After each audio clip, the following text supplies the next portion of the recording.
Thanks for your support as a channel member, keeping it simple.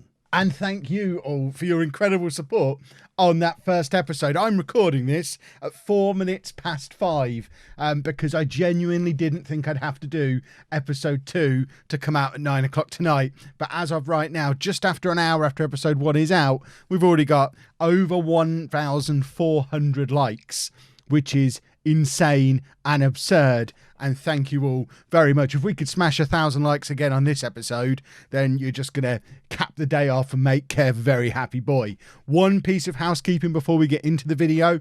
Most of you, I imagine, will be aware of the game-breaking bug that affected Football Manager on launch day. What I've done to get around that, if you want more details on the bug, check Twitter is probably the best place to do it, or I'll try and put some links in the description. But long story short, I've had to restart the save. Now, thankfully, in episode 1, I didn't actually hit the continue button at all. I was just showing you around the club. So none of that has changed. The club is still as the club is. And I just restarted and redid those bits. But yeah, it's now done on the fixed version of Football Manager. And we can just continue as if it never happened.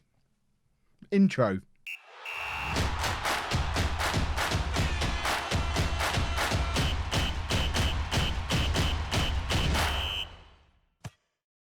Hello and welcome to part 2 of Non-League to Legend. I'm Kevin. Coming up on today's episode, we're going to have a little look at our summer transfers and whatnot and play the first couple of games of the National League North season at home to Chester and away against Alfreton. That's our big rivals from the home series last year and a former Non-League to Legend starting club. That's how you start a season of Non-League to Legend.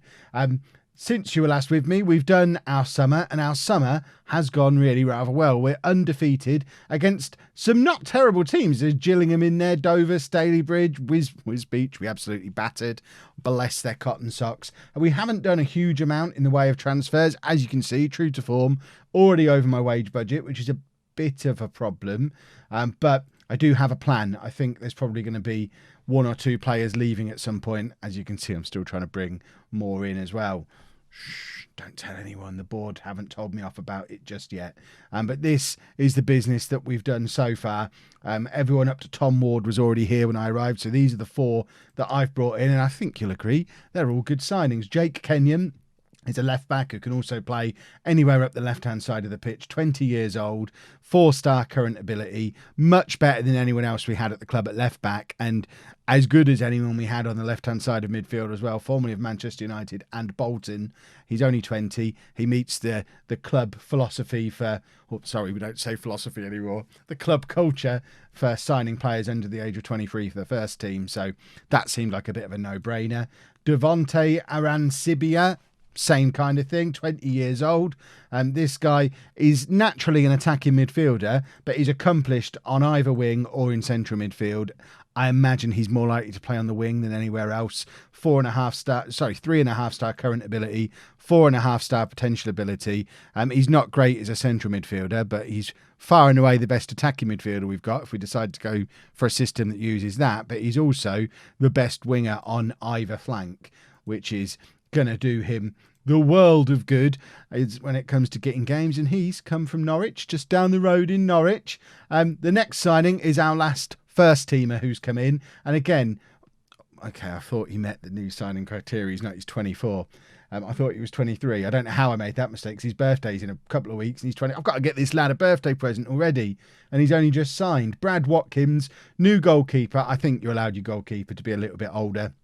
4-star current ability, much better than the keepers we already had here. Goalkeeper was an area of the squad that looked like it was a little bit weak. He's come in on a free transfer from Aston Villa.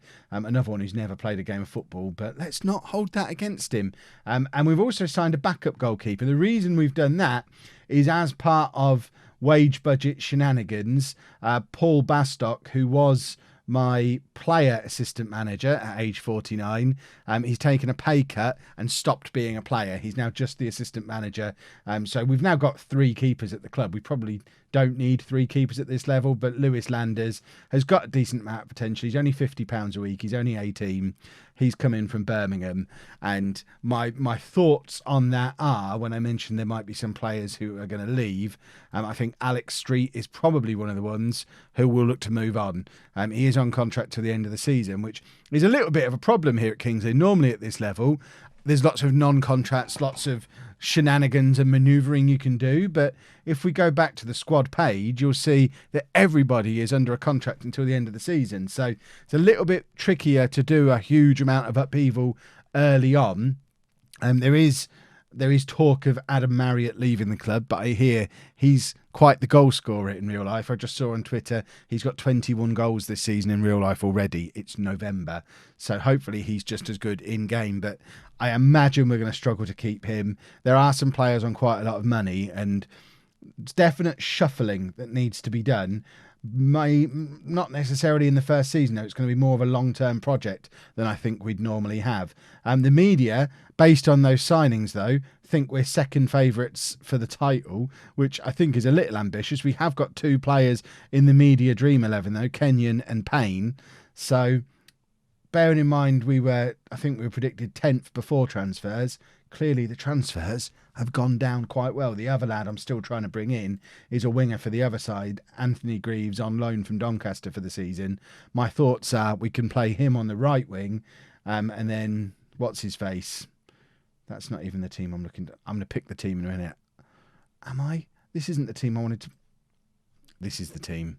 I was looking at what it would look like as a counter-attacking system, but now it looks right. We'd play Aaron Sibia on the left wing, and Greaves on the right wing, because Henderson, although he can play on both wings, he wants to play a little bit deeper, and to be honest, he's not pulling up any trees in any of those positions. So another one who's on quite a lot of money as a fringe player, is a little bit older, might look to move him on. I don't know that he's part of my long-term plans, but this is the system that we're going to be at least starting the season with, a 4-2-4 wing play system. We're also we've got a route 1 4-4-2 and a direct counter-attacking 4-4-2. My thinking is we don't have the squad depth to have lots of different tactical shapes, so just 3 variants on 4-4-2, doing it slightly different ways. We're going for the 4-2-4 here rather than the 4-4-2 because he doesn't really want to play deep, and neither does Greaves, the other midfielder, the wide midfielder we're looking to bring in. So I think this is probably going to end up being our go-to system with the players we've got, unless it doesn't work, in which case we've got a problem. So we're going with new boy Watkins in goal. A back 4 of new signing Kenyon, along with Fryatt. This is Ryan Fryatt. I know people like to have a little look. Alongside one of our previously identified stars, Chris Smith, at centre-back. And then Aaron Jones is our right-back in midfield. We're going with star player Alfie Payne, who's on loan from Norwich until the end of the season. Alongside Michael Clunan in central midfield. We've already met Aaron Sibia and Henderson, in fact. And then up front, we've got Adam Marriott, who we're expecting goals from, alongside Michael Gash, who... What have I just done there? No idea what I've just done there. I've broken it. The position the player was last played in. Is that what that... Oh, I didn't know that's what that meant. I still don't really know what that means. I've found a new button that's probably been there 5 years. But this is the team we're playing. Let's go and see if it works, I guess. I mean, it's been working in pre-season, so fingers crossed it continues to work now the season is up and running proper. Team talk-wise, I do expect to win today. Alfie Payne looks stressed, but you know what, Alfie? You're not as stressed as I am, because normally I'd be eating my dinner at 13 minutes past 5, and for a man of my stature, having a late dinner, that's more stressful than whatever stress Alfie Payne is feeling right now. Smith intercepts and lumps it out wide to Henderson, which is it's pretty much, that's the goal of the system. Anyone who's not one of the wingers, lump it out to the wingers. The wingers then cross to arguably our 2 best players, certainly our 2 best attacking players, who, believe it or not, are playing as our 2 strikers, to score goals. It's a very basic tactic, but we are playing in the National League North. Gash is in here, and Gash scores our first goal of Non-League to Legend 2020, and it wasn't even our tactic. We did it a different way. I don't know how to say this at this level, a through ball. We didn't talk about them at any point during pre-season, but clearly one of them has been reading a magazine or something and has learnt that there are other ways to score goals other than lump it out wide, cross it in, head into goal, which is, it's all we've trained for. Aaron Sibia is already injured. That's a bit of a problem because he spent a couple of weeks of pre-season injured as well. I'm hoping this is just, I've rushed him back for the first day of the season and not that he's going to be forever injured, because that would be upsetting because we're paying him quite a lot of money. Here is Aaron Sibia, who I probably need to keep an eye on and maybe take off at half-time. Plays it out to Henderson on the other wing. Henderson dances past his man as if he's not there, and Henderson has had a very good start to this game. He doesn't want to be replaced. We've got Greaves potentially coming in, but Henderson's already made one goal, doing his very best to make another one there, and I already like the look of Henderson. Perhaps his attributes don't tell the whole story, especially because he's playing out of position. He's a left midfielder and I'm playing him on the right wing. So I wonder if he should be an inside forward. Inside forward's not going to work with wing play, Kev, for goodness sake. That is a good goal, though.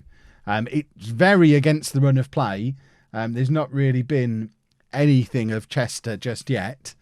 But, I mean, you can't really argue when you hit a ball this cleanly. I mean, look at the state of that. Clunan maybe should have been doing a little bit better there on the closing down in midfield. But you have to be, I think, certainly at this level, you have to be really quite critical to expect to have a go at Clunan because you expected their player to score. It doesn't feel like a particularly dangerous position to let them have the ball in. Clunan making up for it there with a crunching tackle, though. Doesn't want to let anyone have the ball anywhere now.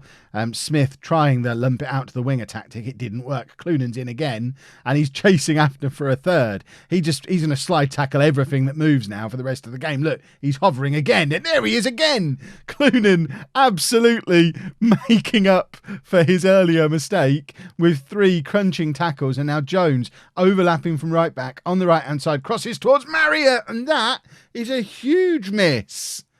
I was told Marriott was going to score hundreds of goals for us. I mean, Aaron Sibia probably should have taken him off sooner.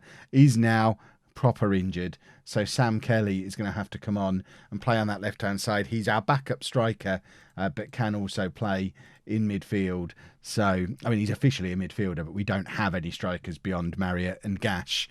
So that's another area of the squad that needs strengthening. But as you've seen, there's not really any money to do that strengthening with. I hope I've not broken Aaron Sibia by, or Aaron Sibia. It might be for the best if I've broken him, if I can't learn how to say his name. Right, we have been the better team here. Keep doing what you're doing. We will be fine, hopefully. I mean, remember, we are newly promoted. A draw for the first game of the season is doing fine.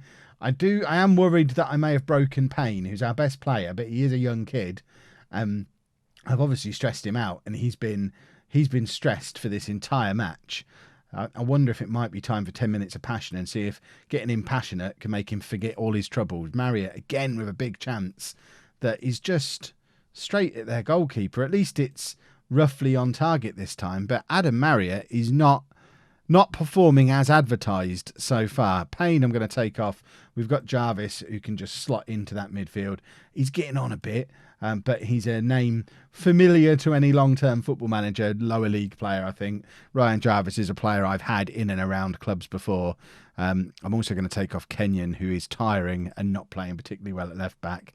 We can bring Nathan Fox on for him, who probably feels like the most hard done by man in Kings Lynn, because he's not terrible, but he's been replaced by someone who's come in as arguably the best player at the club.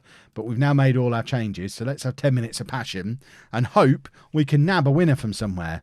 I mean, I emphasise it's not essential that we do. I know the media are now predicting a second place finish for us. The board are still going to be happy with mid-table.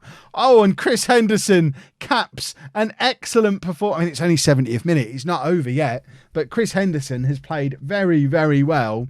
He's been instrumental in everything we've done creatively and now has grabbed a goal as well. Fox, who'd just come on, plays it over to Jones, who's pushing forward on the overlap again. Gash knocks it down to Henderson, first time on his opposite foot because he's a left winger playing on the right wing, inside forward territory, just curls it in. You don't expect someone to be playing on their offside like that at this level, or I don't. Anyway, Right, at this point, look at him doing tactics. We're going to switch to the direct counter-attacking system. We should probably just check on it before I break everything completely. Maybe swap those two over. He can still be a target man, and he can then be the pressing forward. I don't think there's any need to make him that. We probably need to adjust some of the instructions on this, but just drop things back a little bit. Drop the wingers back. We've got 5 minutes left. We're defending a lead on our first day at this level. Drop back to a counter-attacking system and just soak up pressure and hopefully pick up 3 points. It's exactly what we've done. It's a winning start to the season. Excellent work, gentlemen. And hopefully we've not broken our new star. Devontae, what are you doing coming off injured with a bruised ankle? We need to toughen this lad up. Right, a couple of changes for the trip to Alfreton. I am very tempted to drop back to the proper 4-4-2, but just can't quite bring myself to do it. I do desperately need a striker as well, because with bringing Kelly into the team, I don't have one to put on the bench. There are no more strikers at the club, so we don't have a one-striker system being trained, and one of our strikers is 32. We need to sign a striker. We need to find some money from somewhere. But we brought Macaulay in at the back for Fryatt, just really in the interest of working out which one's best at doing it. Macaulay's slightly better on star rating. Fryatt was slightly fitter for the last game, but we'll see. I don't know who's going to be my starter there. And Kelly comes in on the left-hand side with Aaron Sibia dropping down to the bench. Because he's not close to fit. There's no point playing him. So let's get into the match. Macaulay is struggling for match fitness. He did have a little bit of a knock in pre-season, so isn't as match fit as everybody else is, which is one of the reasons why I went for Fryatt on that first day. We're the underdogs here. Let's go cause an upset. Underdogs, but playing a 4-2-4. To be fair, it's a balanced 4-2-4, but it's certainly not a typical a typical 4-4-2. It's not a typical balanced system, I don't think. Although, I guess the way we're doing it, we've got a target man on support, a pressing forward. We're not exactly pushing oodles of men forward all the time. Right, Bennett heads to Kelly. Kelly's got something to prove today, because we've got another winger potentially on the way into the club, and he's moving further and further down the pecking order. Henderson cutting in from that right-hand side on his left foot again, once again shooting, and that might be a little bit of a problem with him, because although it was nice that he scored in the last game, he's supposed to be crossing in positions like that, and it's not natural for him because he's left-footed playing out on the right-hand side. So fingers crossed we can get this deal for the young winger from Doncaster agreed sooner rather than later, but he does seem to be dragging his heels a little bit. I suspect there might be a better offer on the table, or maybe he's hanging around in Doncaster just to see if he's going to get any sniffs of the bench there maybe. We've been the better team here. Keep doing what you're doing. We'll be fine. I mean, a 0-0, I'll be delighted with a 0-0. An undefeated start to the season would be superb. If we win our home games and draw our away games this year, that's an incredible season. That's not just a good season. Marcus Denanga's just scored for Telford. Don't look back, Kev. This is a new series. Oh, that's one for the old school fans. Oh, right. Kelly, as expected, hasn't been very good. So I did have a backup plan for this scenario, which is to bring Fox on and push Kenyon forward on that left-hand side. And I think we are going to drop everybody back and go into this system, which I still haven't adjusted the roles on, which I need to make a note to do before the next video, because my plan is to switch to this fairly regularly, and I don't want to be constantly fiddling with it every time I do. The other change I'm going to make is Jarvis on for Clunan this time. Again, just rotating options around in the midfield, and plus Jarvis is he's a decent, tough tackling central midfielder, although we obviously saw in the last episode Clunan very much is as well. Alfreton now with a free kick from the wide position. They've got room in our area, and we've immediately conceded upon dropping down to the counter-attacking system, which wasn't part of the plan. So we're now going back to the wing play system again, and we're going to push on a little bit, try and get a little bit more attacking, and try and chase for a goal. We do have our Route 1 system, available to us, which I'll level with you. I hope I never have to use. I hate Route 1 football, but it's there as an option if we need it. Let's demand more. Push forward to attacking as well. This is where we need another striker, because Adam Marriott, I feel like not as advertised, the Adam Marriott situation at the moment. Maybe I'm using him wrong. Maybe he should be an advanced forward alongside a target man. Target man pressing forward, maybe not the right combination, although it is both of them in their natural roles. Gash is very much a target man though. So maybe Marriott should just be the little guy dashing around him. I mean, neither of them are particularly big, I don't think. I think they're both under 6 foot, which, as a tall man myself, they may as well be children. But goodness me. Well, I said an unbeaten start would be nice. 1 win from 2 isn't a disaster at this stage. Look how tired we are. They're so much fitter than we are. I wonder if they're full-time and we're part-time. I know we're part-time, but I wonder if they're maybe full-time, or did we play too many pre-seasons, or pre-season friendlies, or not enough pre-season friendlies, or what have we done? Why are they still showing 80% fitness and we're down at 60%? Probably need to lower our tempo a little bit at this level. Is Payne getting himself sent off now? That is the icing on the cake. Our 2 best players not performing. Luckily, he's not been sent off. But I've not had a performance out of Payne or Marriott yet. And I was told by the game that they would be our 2 best players. And they haven't been. So clearly, there's a little bit of work to do. Back to the drawing board and work out what to do. There you go. I'll be nice just this once. If they mess up again, though, I won't be. What's going on with this kid? Still waiting. Right, we will not get too far ahead of ourselves because we're early days in the save. We'll perhaps do 3, 4, 5 games offline and come back somewhere around here. Who would Kings Lynn's local derby be in this league? Boston? Is Boston the nearest team? Does it tell us who Kings Lynn's rivals are? Wisbech, Colville, St Neots, Boston. Yeah, Boston. Boston is spot. So the Boston game we definitely want to include. So Boston, I saw it a minute ago. Boston is there. So we'll probably go about halfway between now and Boston. So maybe Leamington tomorrow, and then back for Boston the day after. That feels like a good plan. If you've enjoyed that, please make sure you leave a nice big thumbs up on there for me. Remember, 1,000 likes would be incredible, and it really does help to get a new series like this off the ground. The more likes we get, the more people see the series, the happier Kev is. And we all want a happy Kev. Subscribe to the channel for daily Football Manager videos, and thank you very much for watching.